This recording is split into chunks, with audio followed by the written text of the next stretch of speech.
Kesumian meda-meda ngukir. Asli ngukir. Ampun umur 30 tahun. Ini umur 30 tahun nek sampai iki 50 nunggal.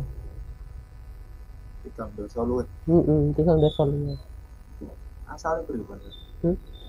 Asale yo melu jar-jar mbek momong adik kula. Mela melu ngono. Terus wis sisa kerja dhewe. Sampai iki. Alat itu nggih Tata ganden ini ya loro. Nek kacamata kan anu sih. Nek kacamata kan ora blereng ya.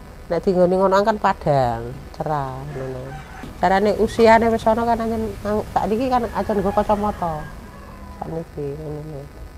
Cara nggo kacamata kan blereng sih ngono. Kerep gilake. Nek ana garepan kerep gilake. Wis makno ana garepane wis makno lembur. Ya upama anu nek ana pompa sawah ya nek pas rak di garapang, urku ya ngoring sawah. Anu tandur, anu tani. Durung ngene wong-wong niku. Ramene ya Selasa Rebo. 3 dina Senin Selasa Rebo. Ngahat karo Setu untuk anu istirahat wong ngake untuk kayu sih. Iki gak sepi. Iki sepi. Mulut angger mulut sepi. Mulut engko mulut badhe mulut madhewe lagi mulai rame. Wong nata iku. Iki nyate sepi. Bulane niku. Heeh. Anu. Kaya udan-udan ngene iki kan anu sih. Wong nyemprot barang kan rak patek anu sih. Wong sing dimatengi barang kan ya alon-alon. Nyemprot-nyemprot ngene kan ya anu sih. Bareng garingake angel. Nek ape bodos sing oyak-oyakan. Anu rejep ruwah iku pokoke rak turu tenan. Ramene. Ora ukir sepi ngoreng tani ngoten. Pas wayah Jawa. Nek pas wayah. Ta lek anu ngukire ra ono lek ana ngukire ya aku seneng ngukire. Kan adem ora anu. Sawah kan rekoso panas dan angin. Enak ngukire nek ana garepane.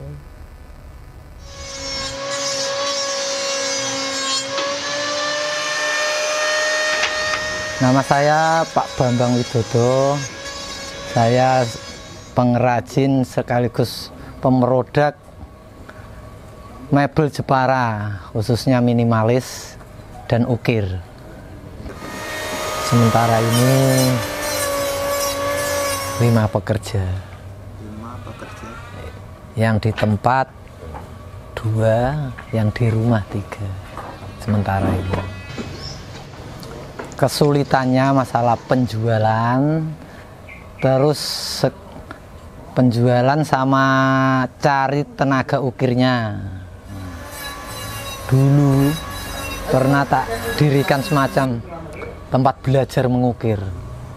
Di situ sudah siap semua alat ukir, meliputi ya ada tatah, pahat itu, terus ada mejanya udah siap kayak bangku sekolahan gitu.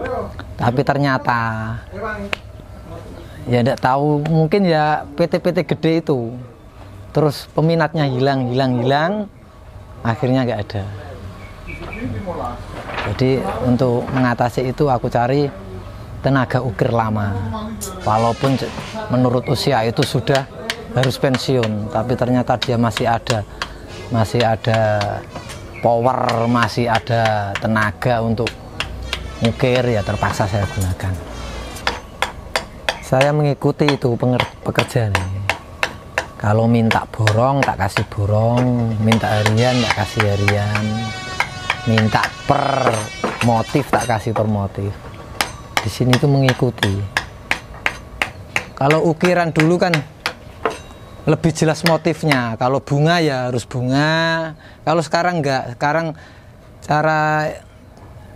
karena pengukirnya enggak ada, itu disiasati dengan menggunakan mesin.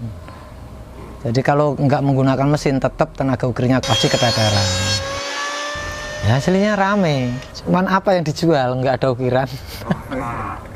Aslinya rame. Terkadang ada gambar yang motifnya kayak motif dulu kan. Motif-motif bunga, motif-motif semacam kayak candi-candi. Ya terpaksa saya tolak toh, nggak ada pengukirnya.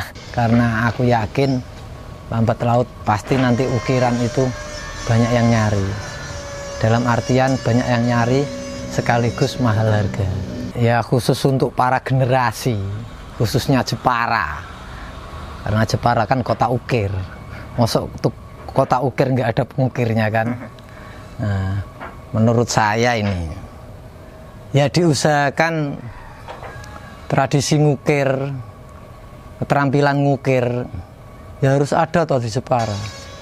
Lah belajarin yang di Pak. Ya, di sini siap nampung. Siap nampung sekaligus ngasih pelajaran-pelajaran yang bagus tentang ukir.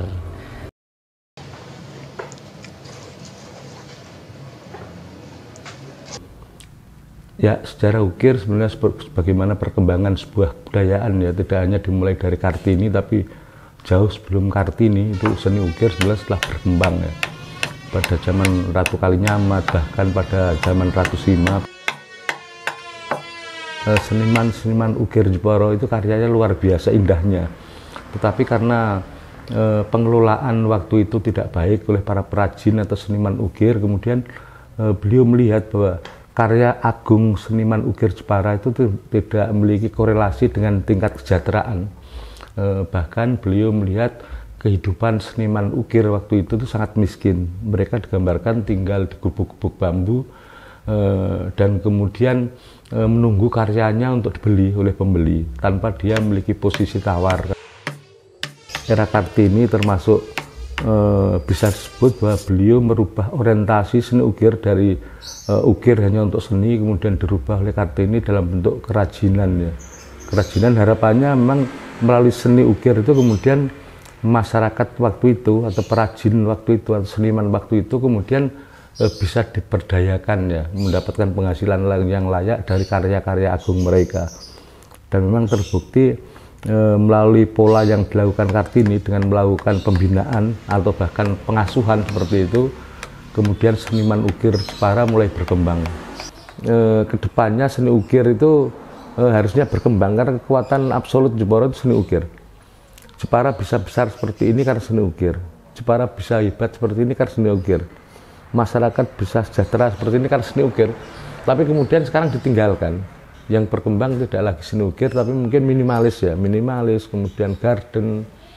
Nah, seni ukir akan semakin kehilangan perajin-perajinnya atau seniman-seniman ukir karena memang aspek pelestarian itu kurang dilakukan baik oleh pemerintah maupun oleh para pengusaha. Para pengusaha masih asik aja untuk mendapatkan keuntungan sebesarnya dari proses produksi usahanya itu, tapi kurang memikirkan bagaimana melestarikan seni ukir itu di tengah-tengah masyarakat kita. Rata-rata penghasilan tukang ukir itu kan hanya sekitar 80-an ya, 80 atau 90 itu yang ahli.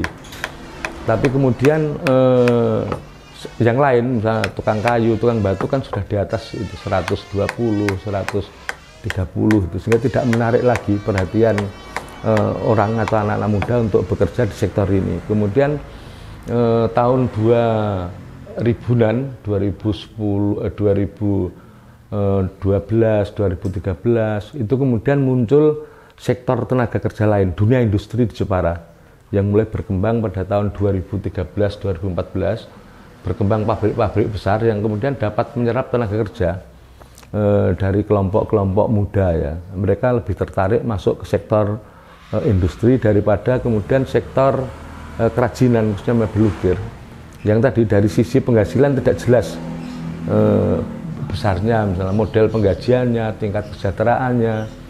Itulah yang kemudian membuat anak-anak muda kita itu kemudian meninggalkan seni ukir itu. Di tahun 1982, 83 sampai sana mungkin 15 atau 20 tahun itu ukir masih luar biasa. Perajin ukir itu sejahtera ya. Banyak orang yang kemudian berminat. Karena kemudian yang pertama ada lembaga pendidikan yang menghasilkan anak-anak yang terampil. Kemudian sektor ini masih memberikan jaminan kesejahteraan ya waktu itu.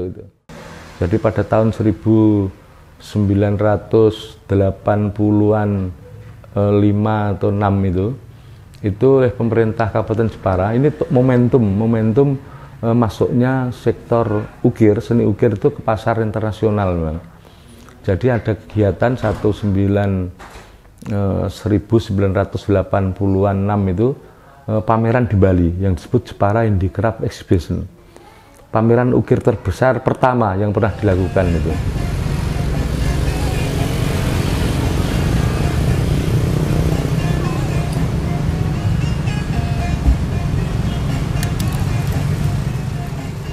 Bagaimana mengembangkan seni ukir ini? Nah, persoalannya memang ada pada komitmen. Jepara tidak memiliki peta jalan, roadmap pengembangan seni ukir atau pelestarian seni ukir. Kalau ini tidak segera menggugah perangkat daerah, pemerintah Kabupaten Jepara untuk bagaimana menerbitkan sebuah peta jalan pengembangan pelestarian seni ukir, pasti suatu saat akan semakin berkurang. Sama seperti seni-seni tradisi yang kemudian hilang, tiba-tiba hilang.